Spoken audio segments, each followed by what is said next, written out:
Welcome to the Leading Lane podcast for real estate pros by real estate pros with your hosts, Ashley Frederick and Stephen Birch. If you're looking for an honest, authentic, and raw perspective, you found it. Welcome everyone back to our Leading Lane podcast.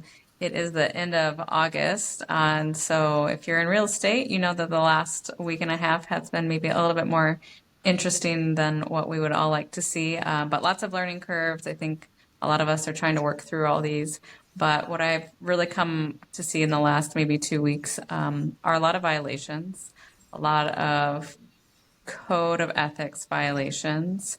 Not necessarily just to do with the changes as of August 17th, but just in general. And I think what I wanted to kind of delve into with you, Stephen, is why people are so afraid to maybe turn other agent in. And it's not like I want that to come across the wrong way as far as like we need to turn everyone in. But I think that there are definite teachable moments, which I like to call other agents and be like, hey, I'm not sure if you knew this, because most of them didn't. But then there are like clear lines in the sand, like can't do that. And so I think maybe if we just had an open discussion about like what warrants that, what we can do better as an industry, because really like we all need to help one another, but there's also just points where things are maliciously done. Yeah. And, I think unpack this is that it's scary that we are seeing these types of things. It's scary that people in the industry do not know that about the lawsuit. They don't know what in the world is going on. So I think first it's a show of maybe that's the reason why realtors have such a bad rap, is because we have so many people that are out there operating like this.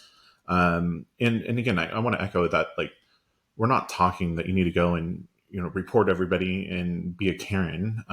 What I'm saying is, if we're trying to raise the standard in this industry, we have to hold each other accountable, and we have to make sure that we first start that by being the leader and creating a teaching opportunity. But if they are blatantly and continually to go against that, like, we can't continue to allow people to operate that way. We have a duty to the public to be able to protect them. And that is by removing people that should not have a license and be selling real estate. And not adhering to the code of ethics means that they should not be a realtor, right? So to answer your question, like, why are people scared? Yeah. I think it's a lot of people don't like confrontation, right? They don't want to start something and then all of a sudden they're wrapped up into this. And maybe also too, it's they don't understand what the true process is to be able to report it, right? And I think it's important to be able to say, specifically with real estate, like, we have the real estate commission that has our license.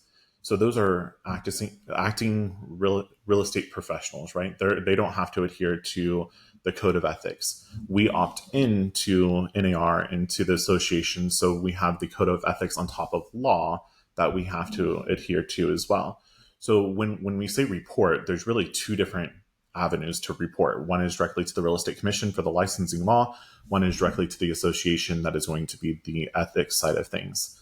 So the way that I like to do it, right, wrong, or indifferent, and it depends on what it actually is. There was a scenario in real life that happened with one of the agents that was with my company, and they did things completely unethically, illegally when they left our company. So because it was illegal and blatant and involved now another third-party company, I submitted everything directly to the real estate commission. And from the real estate commission, once that came back and they deemed that, yes, it was actually against the law, they revoked his license. Then I took it to the code of ethics as well, to be able to then move forward with that process too, to ensure that if in the future it was ever reactivated, that it was noted that he was doing illegal and unethical items on there. So I try to make sure that I'm strategic, like, what is the the outcome here, like that was blatantly wrong and illegal. Like I'm not going to allow that. But on the ethics side, being able to start a grievance, people, I don't know why they're afraid. I mean, It's kind of funny. I mean, I think there's, let's also say that sometimes code of ethics violations, or thoughts are unfounded, right? So a lot of times people can just have upset feelings or whatnot, and they might think that that's the next step. And I think that that's a hard thing between like public and realtors understanding true duties, those types of things. But I think I'm more like when it comes to like actual agents, like when you're agents and you're dealing with another agent and things are unethical, like why we just kind of sweep it under the rug. And I think a lot of times it's just because, at least in my area, I think it's because that's just the way that it's always been. So, you just kind of, well, they just always do that. Like, before we switched over to super lock boxes, the big thing was that a realtor would give her code or key code out to buyers, and they could let themselves in the house. Well, that's And fun. everyone just knew that and thought that it was okay. And I remember a buyer called and was like, "Well, like she gave me her code, so I'm just going to go in." And I was like, "Whoa, whoa, whoa, whoa, whoa! Not Right. can't do that." And I think that's really what it is it's just maybe people don't take it as seriously, which frustrates me. Like just last week we had somebody directly call one of our sellers to tell them that they thought that their home was underpriced. And I mean, I like stopped in my tracks as far as how one would even think as another realtor, like to call another seller and call, a seller that's not yours and have that discussion, like blows my mind. And then when you do potentially reach out to the, other broker, it's just like, oh, well, they didn't mean it, no big deal. Maybe next time, we'll treat them for next time. And I think it's just the fact when it keeps on going on and on and on, it is frustrating to me in that real estate takes a, 72-hour course to get your real estate license, but yet what you actually need to know is years worth of knowledge. Right. And right, like 12 years in, I still don't know everything. And I think that's what people forget is that you can take this test, but it doesn't actually mean that you've like done the tried and true and maybe always understand. And sometimes we get it wrong. And that's where I think it's a good thing. Like I've tried to help other agents when it's not malicious things or not illegal things, like a typo or somebody put out like a tour too early before it was listed. Like it's just a simple phone call or text message like, hey, I know you probably didn't mean to do this. And right, for part of me, we talk about being their broker before you are their broker. Right. So if it's things that we can, again, just small things that can be corrected that someone didn't know, but it's just these, malicious or like bad things that people are doing. And I'm just so confused. And like right now, it's a matter of steering, right? We are having a big discussion about what steering looks like. And I think, the fact that some people are just kind of blowing that off to the side that, I don't have to show properties. And they're getting, I guess, what we talk about, like commission breath again. Like, I guess it just makes me frustrated as to like, this is the whole reason that we're in these situations and why people give realtors a bad name is because we're not holding each other accountable, which you should do in any industry, really. And I think another part of it too, like is the leadership that they're under. Let that be from a broker level or even at an agent level. Like, I'm going to flip here too. Like, it may be the comprehension of that individual and what kind of investment are they really doing. They may be under fantastic leadership, but the agent never shows up to be able to receive the training, right? Or they may be there and they're not paying attention. They're not, they're out there on the whim versus being held accountable. And I do. It's never comfortable to be able to say, hey, like you're doing this wrong. And everybody has the right to run their business and operate their business however they choose, and that's their prerogative. But at the end of the day, I'm not going to subject myself and put myself in a legal issue just because you choose to run your business like that. We have a broker that refused to present the offer to their seller because we had commission in the contract. So I said, get it to me in writing. And legit, they wrote me an email saying that they're refusing to put that in, I mean, submit the offer. Like, that's illegal, that's unethical. Like, you cannot do that. And how is that And in the seller's best interest? absolutely. And you put it in writing again, like, so I think it's just, it shows, taking that opportunity. And, we talked about it in our sales meeting with the rest of our agents. Like, look, this is happening here on a local level, like, and in writing, and it's a broker. Yeah. And so at that point, like, if this is what the type of stuff that we're dealing with, what else is out there? So let's Right. take this as a learning opportunity for ourselves. What did we do wrong, right? And, how do we go about this in the future? But if you don't have those conversations, real life conversations to be able to showcase to your team, I call them, throw on the bus conversations. Like, I'm not divulging information on who said what or whose transaction. If they choose to, that's on them. But like, they need to know, be on the lookout for these types of things constantly. And these are brokers, and just because they bark does not mean that they're right.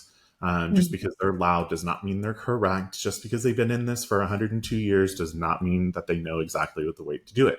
Like, you need to educate yourself.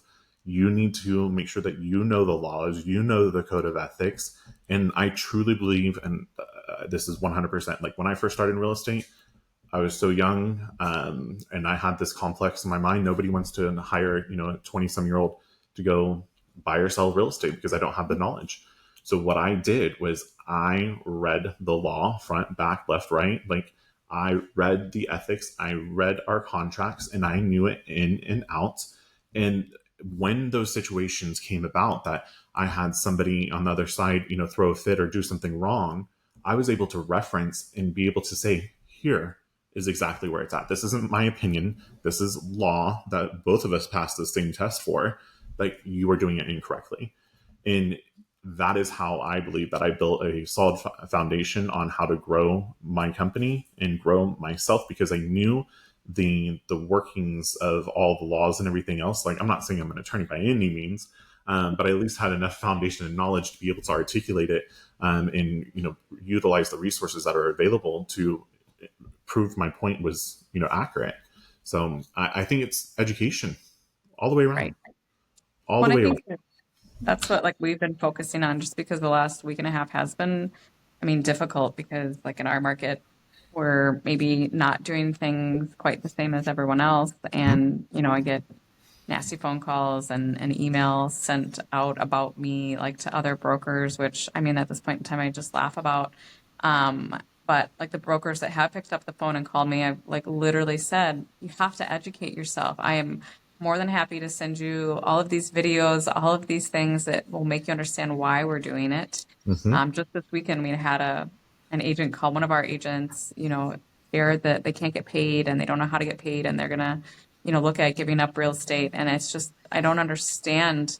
And again, I was, it's hard to educate people like that aren't in your own office too, right? Mm-hmm. Like, we can only educate other agents so much if they're not getting it from their own office. But that's what I've just told all of our agents, is that we have to do the best that we can to educate them as to why we're interpreting this way, and that in really the big scheme, everything should still be able to work itself out just fine. But, the same conversation I had with a broker a week ago is like, why are you running around with a sub-agency form? Like, why are you running around with someone that doesn't want to have a guaranteed relationship with you? Like, that there's no self-worth there. And why are you having your agents not put value to themselves? And so I think that that's a hard struggle for people. And then I do think that sometimes when people get desperate is when they start doing things that aren't kosher. Right. And I think that, for all of us, it's always, to me, like when something feels wrong inside, right? Like, that's when you're like, that doesn't feel right. So if it Mm-hmm. doesn't feel right, it's probably not right. Right. And that's what I always tell my agents. Like, if something doesn't feel right, just pick up the phone and call me, because there's probably a reason you feel that, and we can get to the end of it. Versus, people can make really bad decisions on a whim because they didn't Mm-hmm. ask anyone, or they thought they knew it. And that's the other thing, is, right, like, we're all human. Like, we all Right. make mistakes, which I fully am aware of. And that's not what I'm saying. I think it's just when we get into these really bad ones, like where you're trying to steer, or you're, you're not letting people into homes, or you're calling other people sellers. Like, these are just really bad things that are like 101 in real estate that we should not be doing. Right. And again, it's scary. I don't even have another word to describe some of the stuff that, we're seeing other than scary. Yeah. So freaking scary on like what in your mind made you decide that was a good idea? Like, there's no red flag there. Like, you didn't have a person, on your shoulder telling you no. Like, what is going on? And then it just makes me think, like, if they're doing this, what else again are they doing wrong? And they're going to land themselves in a lawsuit real freaking quick, right? Right. Going a different direction with this, like right now, I'm taking the opportunity. Like, this is recruiting mode. This is recruiting mode. Really? To be able to educate the people, be the broker before you're your broker, or before you are their broker. And if you've done that for a long time now, it shouldn't be as difficult to be able to reach out and say, hey, do you want to educate yourself on this? Like, let me help you. And I'm identifying, I can't talk today, identifying those people as my BS agents, right? Before Steven, because they don't have the knowledge yet to be a great agent. They may be great humans and could have the potential, but if they still remain under where they are, under that umbrella, like, they may not make it. And I want to try to capture those people, and those people that are also maybe under leadership that isn't listening to what the mandates are and adhering to the changes, and still continue to operate under their own opinion, even though all of these changes have already occurred and been pushed down to us. So it's a great opportunity to jump in front of those other agents and start trying to recruit them, getting over to your company. And I really think that this is the time to be able to start truly growing brokerages, because people are so thirsty for that knowledge and they're not getting it. Yeah, I think you make a great point. I mean, it's kind of like an open market right now. I mean, if you're an agent somewhere and one, you don't know what we're talking about, then you definitely need to reach out, to your local association, et cetera. But secondly, I mean, if you're in a place of somewhere that, isn't full of knowledge, isn't offering you training, isn't trying to help you determine your value and, how to do buyer consults and why we value ourselves. I mean, this is your career. I mean, this is what you do every day for a living, and you should be putting time and money sometimes into your education. And sometimes I think that we've talked about this before, but change is hard. Change is hard as far as contracts. Change is hard as far as moving brokerages. Like, we've both done it. But in the same sense, like, I look at where I'm at today and I wouldn't trade it for the world for the knowledge that we now have, and, kind of being a front runner in all of this new changes. But same thing, like, there is a point of just really sitting with where you're at, and does it align with your values, and are you getting the training and education that you need? And if not, it might be time to, see what other areas there are within your market. Because I can guarantee you there's, in at least every market, there's got to be some agents that have been pushing. And I mean, I know in our area, like, there's others outside of our area that have been very boisterous on, helping others and whatnot. So I think it's important to reach out to those people. And they don't have to be with your brokerage. Like I said, I've had calls with other agents from other brokerages trying to help them understand. But to me, it's also like, this didn't happen overnight. Right. Like, this change wasn't like, oh, we're going to make this change. I mean, we've been talking about it for like 18 months. A lot of other people were like, no, we just started talking about it 30 days ago. And again, like, what rock are you under that your brokerage isn't helping you with these things? Right. And, at the end of the day, like, I think that, not I think, I know, we are under the best leadership with Next Home, right? And I mean, shout out to James Dwiggins. Like, He is know everywhere. he is everywhere. He is on top of his stuff. And I'm so thankful, because if we were still an independent company, and even with a previous franchise, but like, as an independent company, I don't know what we would be operating as, right?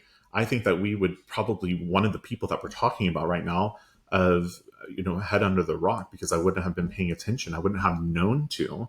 But James and the corporate team have been on top of this topic the entirety time. Like, and I think also here too, as a leader, it's great that, we have to express the stuff to our agents when we learn it. not hold on to it and bottle it. Like, imagine if we did not talk to our agents about this and we only popped it up, to them and brought it to their attention 30 days ago, like some of these other people. I think it's so important when you have those little, hey, red flags. I don't know how this is going to, unfold, but I just want to make sure that we're all prepared. Let's have a conversation about it. So you're not going to get these surprise, emails at the last minute. I mean, for ours, it was 5 days, and our association ripped all of our contracts without telling us. So then go to completely new ones. But imagine all the rest of the people out there that had that same experience, not having any guidance or anything else. Like, I don't know how some of these people are going to be able to continue.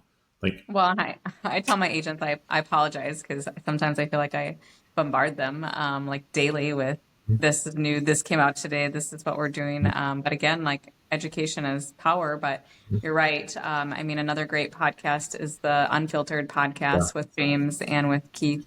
And they dive deep. They're in these lawsuits. They are in these courtrooms. They're talking to these lawyers. If you want another perspective that you haven't heard, I strongly suggest that you hop on that. And I think that it's, the great thing about James is that he's not just focused on Next Home, he's focused on the industry as a whole. And that's why he's going to all these places and, sends us links. Like if you need a link to show this to someone not in Next Home, like please share this link.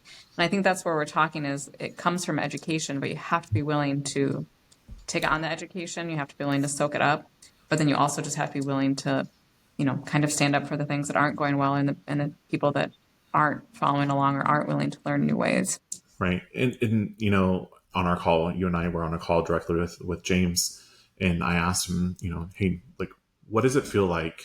How do you handle being this person at the top, going against the grain, but the right way against everybody else? Like, what does that look like for you? And I think he said like verbatim, like, hey, you guys know success, and being at the top, like, is lonely, Yep. right? And he is not afraid to voice his opinion, and go against the grain of everybody else and provide a different perspective. But he then followed up with, then it's going to be hard at the beginning, but then everybody else is going to start looking to you because you are the one that has been vocal. You are providing knowledge, right? Like, and you're not just giving your opinion about things, like you're being able to support it. Then it's going to be easier later on as this goes through. Because I know that there's things that he has been talking about that definitely is not the normal, standard. And we implemented a lot of different things that he suggested. And, we're getting shade from people. But at the end of the day, I truly believe we are going in the right direction. And eventually they're going to start complying and doing the same way that we're doing it now. We're just the first ones in this new territory, but we're able to pave the path for everybody else. So, yeah. I keep on telling our agents, right? Like as difficult as it is, we're going to lead from the front.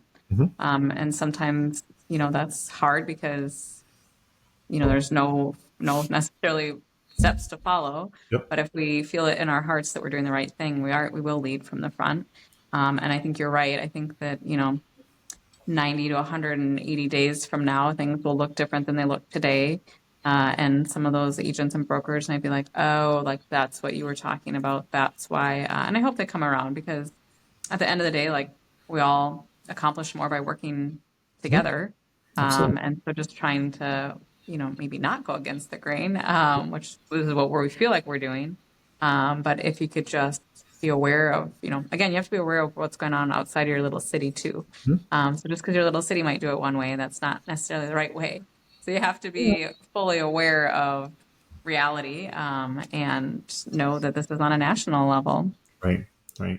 And, like I reach out, last week I texted a few handful of other brokers and I just said, hey, checking in on you. Are you doing okay? Right. Like people are frustrated. And I think when there is the unclarity that is there, they do make some calls that, maybe went against what they should be doing. But I'm going more on like, okay, yeah, on the business side, professional side of things, they weren't really doing what they're supposed to. But imagine how this now trickles over into the personal life.